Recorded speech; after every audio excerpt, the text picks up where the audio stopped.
کا ایک بڑا حصہ آپ حضرات سماعت کر چکے ہیں. باقی حصہ کی جانب چلتے ہیں. نعت آپ نے سماعت کی، بہت خوبصورت انداز سے نعت پڑھی گئی. اب میرے پاس جو مہمان ہیں میں ان کو دعوت دے رہا ہوں کچھ اس انداز سے کہ وہ سحر جو کبھی فردا ہے کبھی ہے امروز، وہ سحر جو کبھی فردا ہے کبھی ہے امروز، نہیں معلوم کہ ہوتی ہے کہاں سے پیدا. وہ سحر جس سے لرزتا ہے شبستان کا وجود، ہوتی ہے بندہ مومن کی اذان سے پیدا. میں دعوت دے رہا ہوں کراچی سے تشریف لائے ہمارے بہت ہی معزز مہمان شیخ الحدیث جامعۃ الرشید جناب حضرت مولانا مفتی محمد صاحب سے گزارش کرتا ہوں کہ وہ تشریف لائیں. جناب مولانا مفتی محمد صاحب.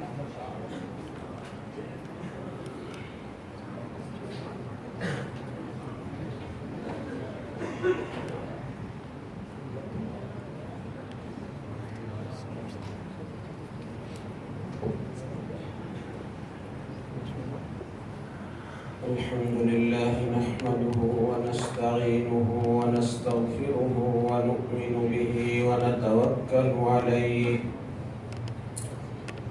ونعوذ بالله من شرور أنفسنا ومن سيئات أعمالنا.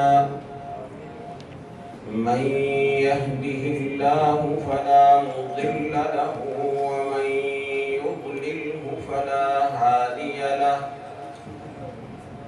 ونشهد أن لا إله إلا الله وحده لا شريك له.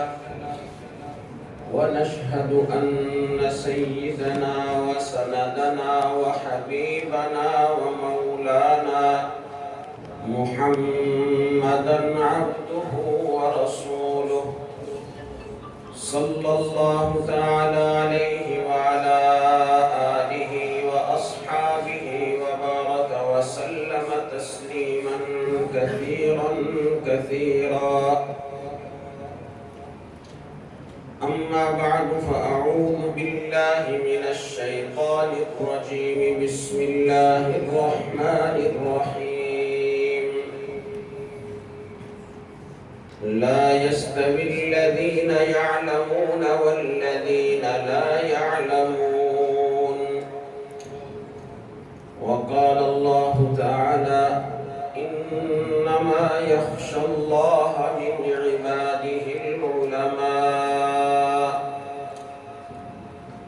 وقال رسول الله صلى الله عليه وسلم فضل العالم على العابد كفضلي على أدناكم. وقال رسول الله صلى الله عليه وسلم العلماء ورثة الأنبياء. وإن الأنبياء لم يورثوا دينارا ولا درهما إنما ورثوا العلم فمن أخذه أخذ بحظ وافر أو كما قال عليه الصلاة والسلام.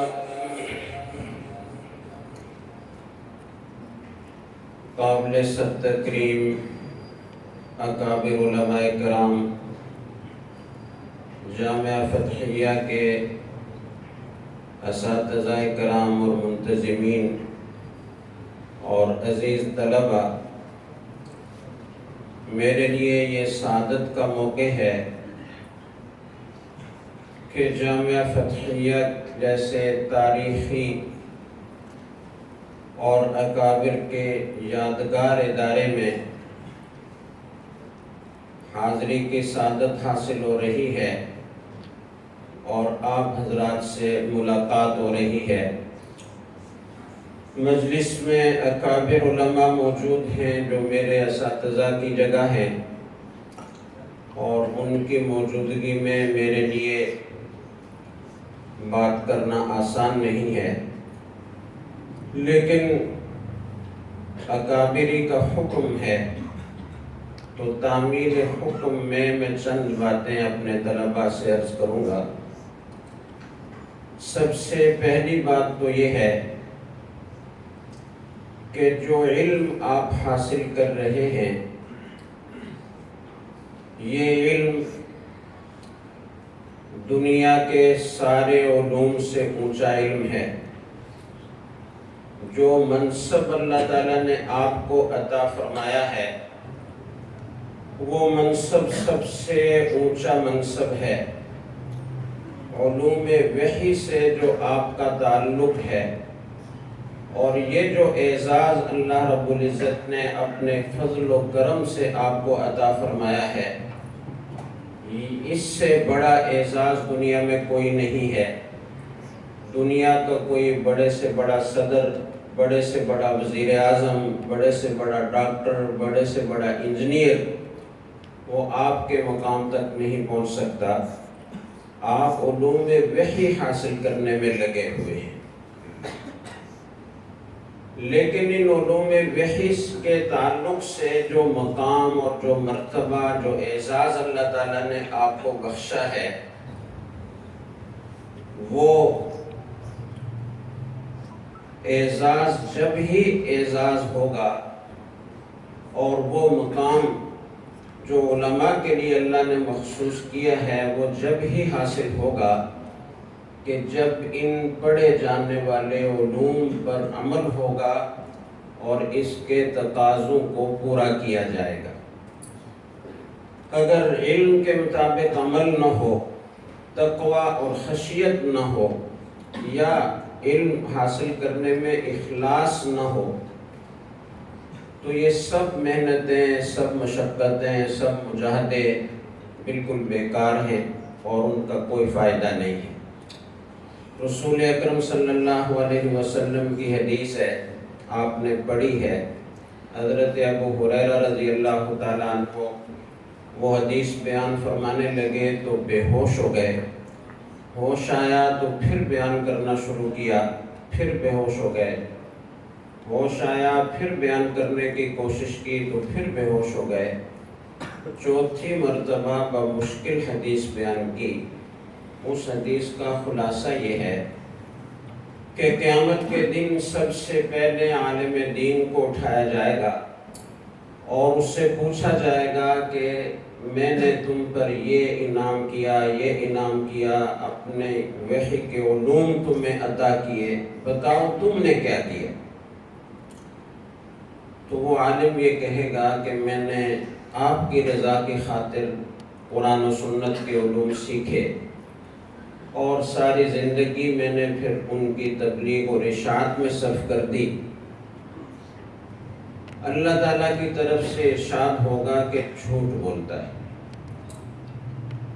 اللہ تعالیٰ حفاظت فرمائے، اللہ تعالیٰ کی طرف سے ارشاد ہوگا کہ جھوٹ بولتا ہے۔ یہ تو اس لیے پڑھایا تھا لِيُقَالَ إِنَّهُ عَالِمٌ، تاکہ یہ کہا جائے کہ کتنا بڑے عالم ہیں، لِيُقَالَ إِنَّهُ قَارِئٌ، تاکہ یہ کہا جائے کہ کتنے بڑے قاری صاحب ہیں۔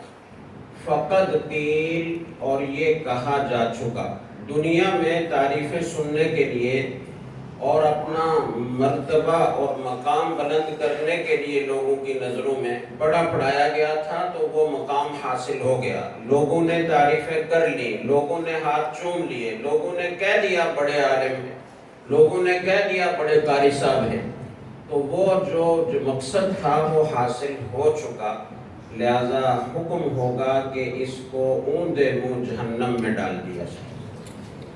اسی طرح شہید کو، اسی طرح سخی کو اٹھایا جائے گا اور اس سے یہ سوال جواب ہوگا اور پھر ان کو اوندے منہ جہنم میں ڈال دیا جائے گا۔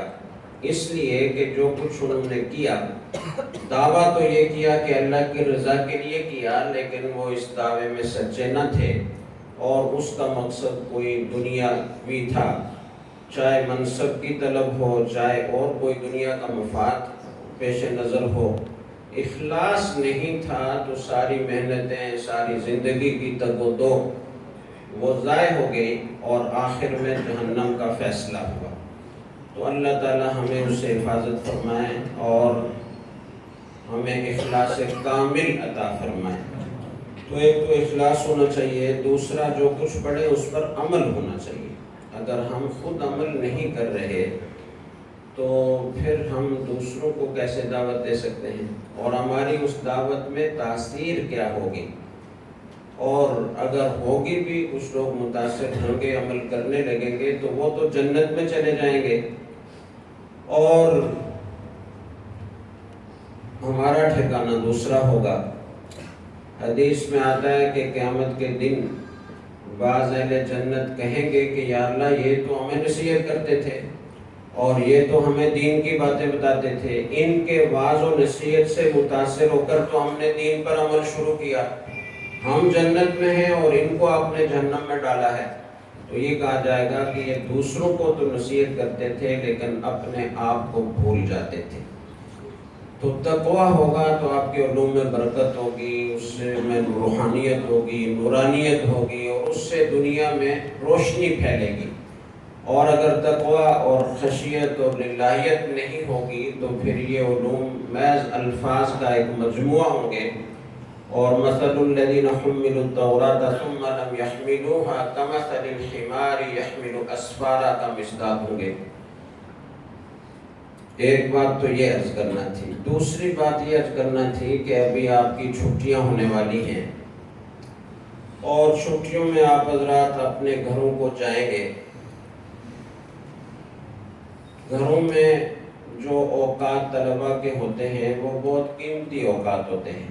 فارغ وقت اگر کسی مفید کام میں، مفید سرگرمی میں خرچ کر لیا جائے تو وہ قیمتی بن جاتا ہے، اور اگر اسے بیکار گزارا جائے تو وہ ضائع ہو جاتا ہے۔ فارغ وقت ہی آدمی کو یا بناتا ہے یا بگاڑتا ہے۔ آدمی بالکل بیکار رہے تو وقت ضائع، کچھ فائدہ نہیں ہوا، غیر مفید سرگرمیوں میں لگا دیا تو نقصان ہو گیا۔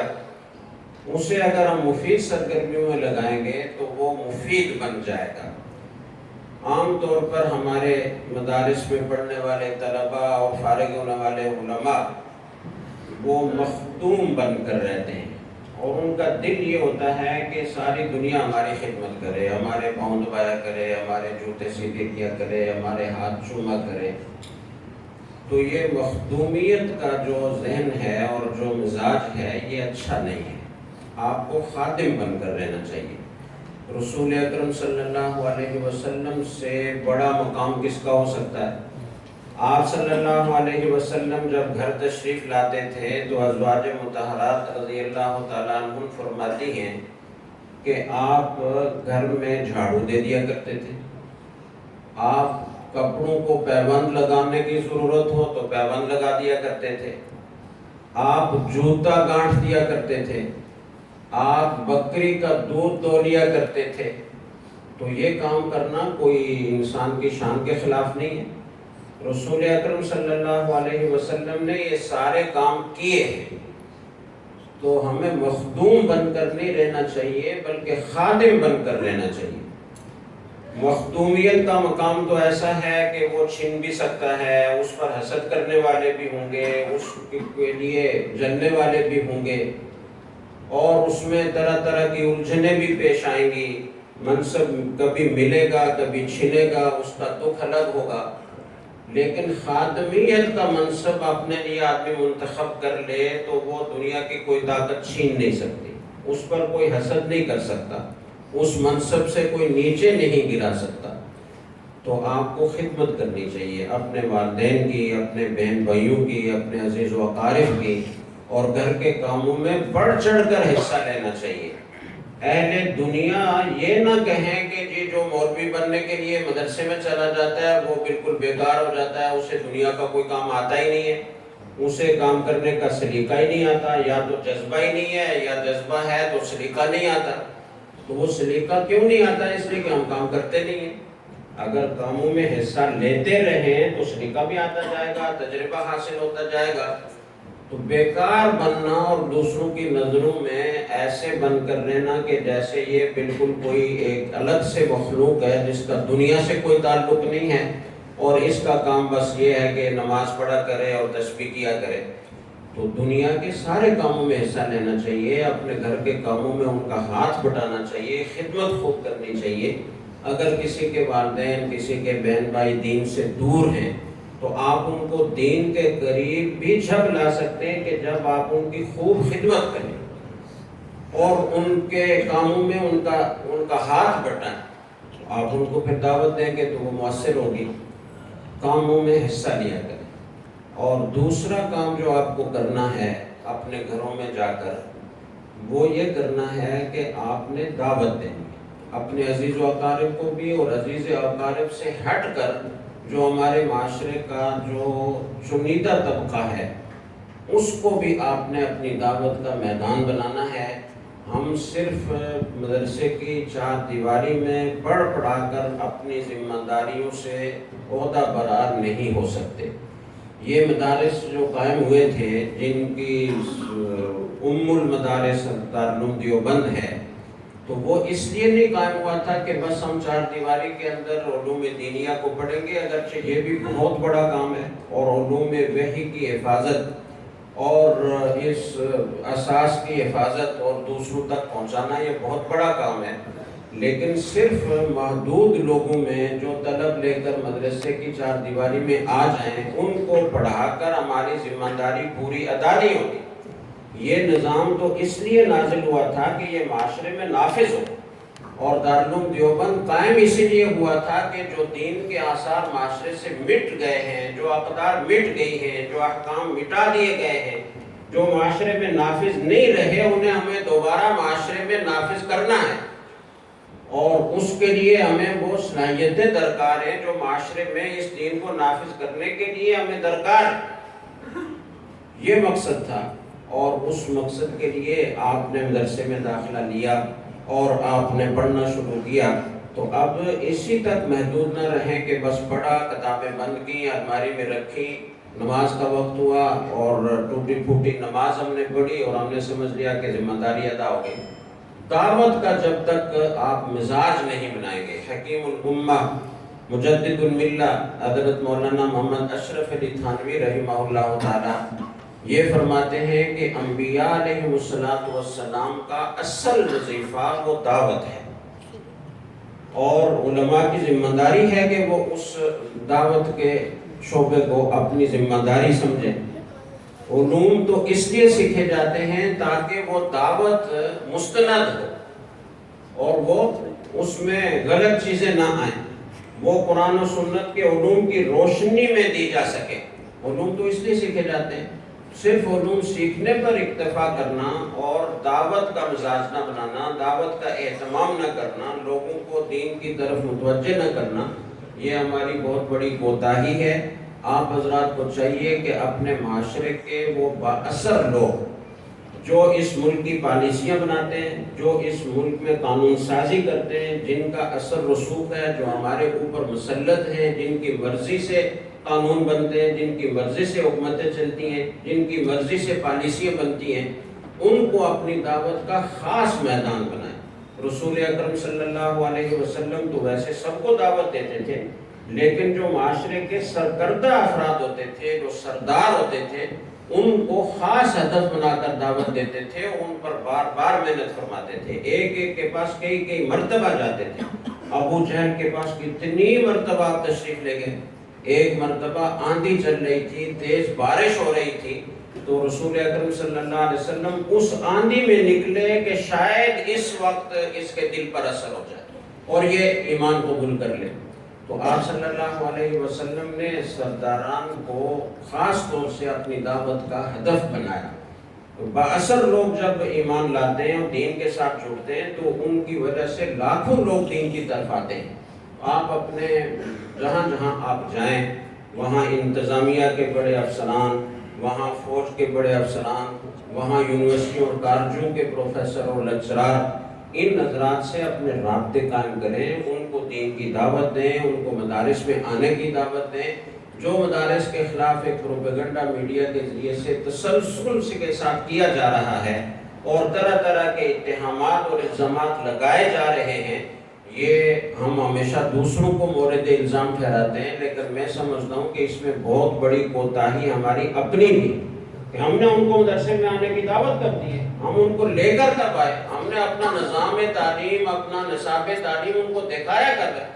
وہ تو بیچارے جاہل ہیں، ان کو پتہ ہی نہیں ہے کہ ان مدارس میں کیا ہوتا ہے۔ میڈیا نے جو تصویر ان کے ذہن میں ڈالی وہ ان کے ذہن میں فٹ ہو گئی۔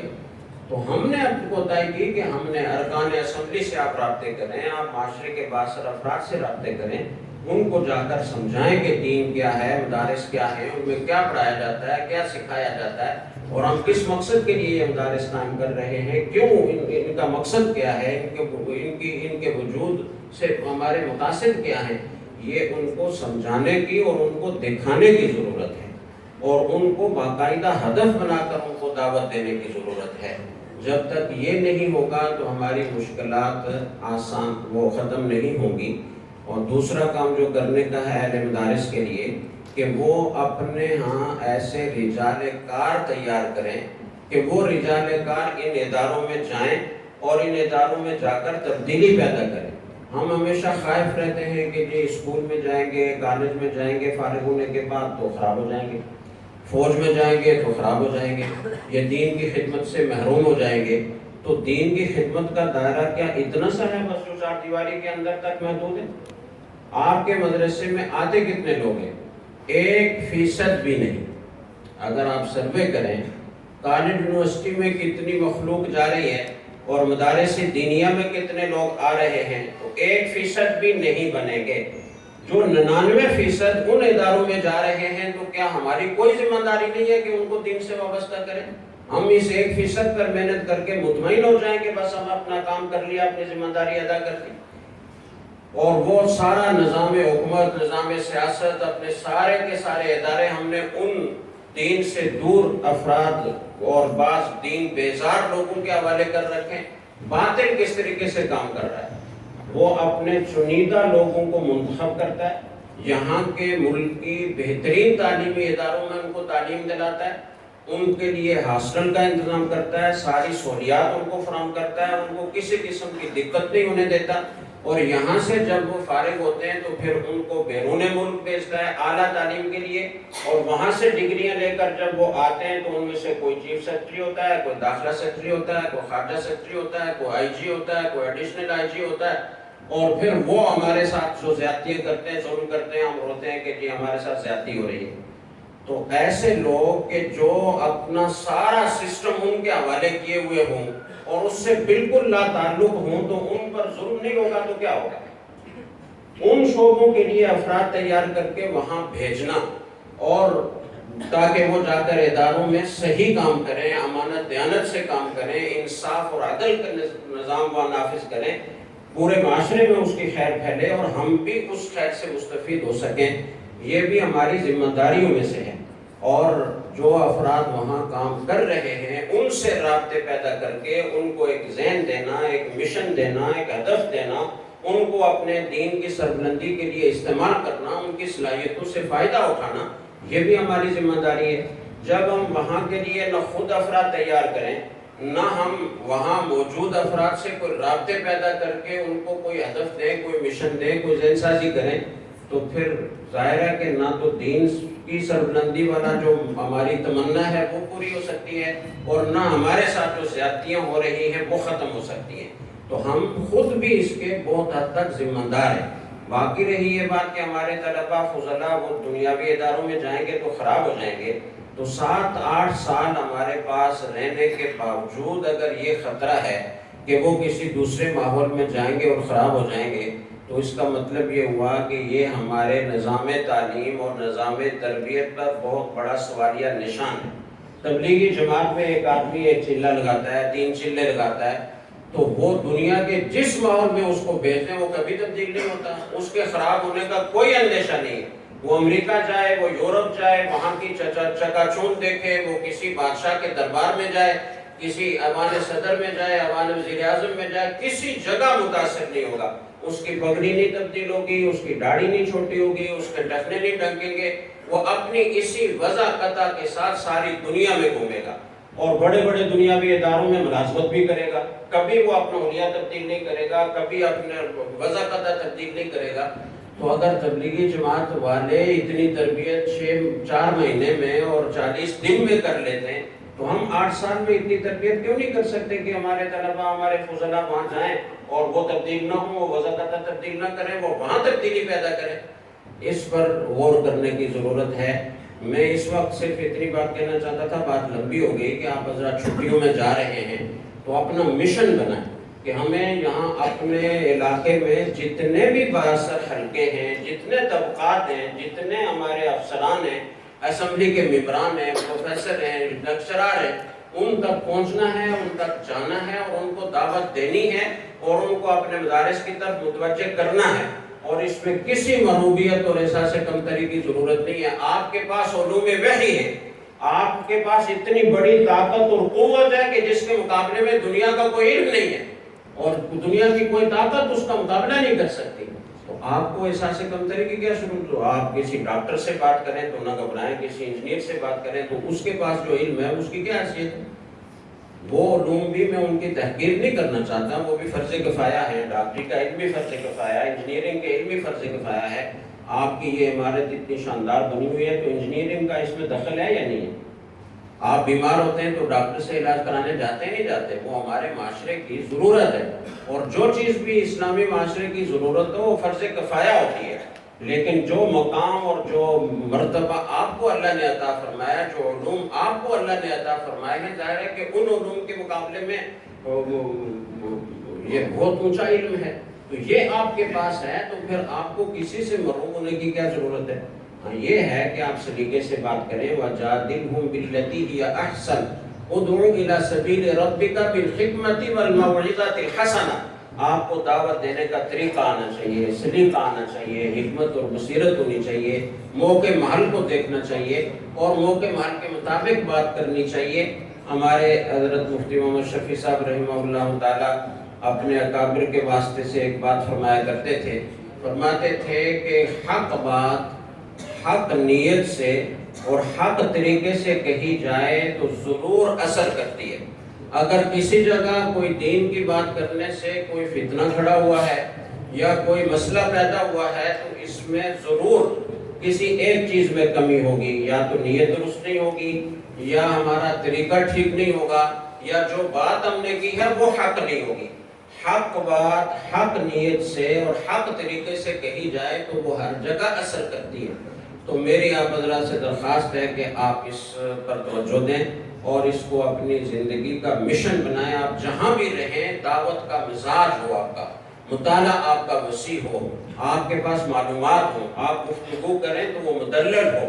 اور ہمارے نصاب میں اللہ تعالیٰ نے اتنی وہ قوت رکھی ہے، اتنی جامعیت رکھی ہے کہ یہ نصاب اگر صحیح طریقے سے سمجھ کر پڑھ لیا جائے تو آپ کسی میدان میں مار نہیں کھائیں گے۔ ہاں کچھ جدید چیزیں سیکھنے کی ضرورت ہوتی ہے، بعض جدید نئے فتنے آتے ہیں تو ان کے بارے میں مستقل تحقیق کی ضرورت ہوتی ہے، تو اپنا مطالعہ بڑھانا چاہیے اور دعوت کا مزاج بنانا چاہیے۔ جب بھی ہم کہیں بات کریں، کہیں درس دیں، کہیں جمعے کا خطبہ دیں تو وہ باقاعدہ تیاری کے ساتھ ہونا چاہیے۔ آپ موضوع کا انتخاب کریں، موضوع کا انتخاب کرنے کے بعد آپ اس سے متعلقہ قرآنی آیات کا انتخاب کریں، آپ اس سے متعلق حدیث کا انتخاب کریں۔ آیات کے لیے 2-3 تفسیریں کم از کم دیکھیں اور حدیث کے لیے 2-3 شروح حدیث دیکھیں، اس کے بعد دیکھیں کہ آپ کے بیان میں کتنی قوت پیدا ہوتی ہے، آپ کس طریقے سے مدلل بات شرح صدر کے ساتھ اور پورے جرأت کے ساتھ کر سکتے ہیں اور اس کا سامعین پر کتنا اچھا اثر پڑے گا۔ تو آپ حضرات اس پر توجہ دیں، اور آئندہ سال آپ حضرات کا دورہ شروع ہونے والا ہے۔ آپ مبارکباد کے مستحق ہیں کہ اس تاریخی ادارے میں جو ہمارے اکابر کی یادگار ہے، اور بہت بڑے بڑے اکابر یہاں طالب علم رہے ہیں، استاذ رہے ہیں، اور اتنی بڑی مدت اس کو ہو گئی ہے، 142 سال اس ادارے کو قائم ہوئے ہو گئے، اور تھوڑی یا زیادہ تعلیم کا سلسلہ ہمیشہ یہاں جاری رہا ہے، اور اب الحمدللہ آپ کے اساتذہ نے محنت کر کے اس کو بہت منظم کر دیا ہے اور بہت بہترین بنا دیا ہے۔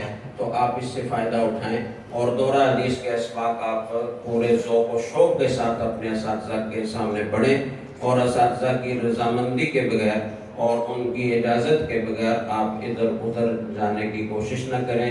اساتذہ جنہوں نے اتنی محنت کی اور اتنے سال پڑھایا، آپ کو اس مقام تک پہنچایا، تو ان کا حق سب سے پہلے ہوتا ہے، لہٰذا انہی کے پاس آپ کو پڑھنا چاہیے اور اساتذہ کا دل دکھا کر کسی دوسری جگہ نہیں جانا چاہیے۔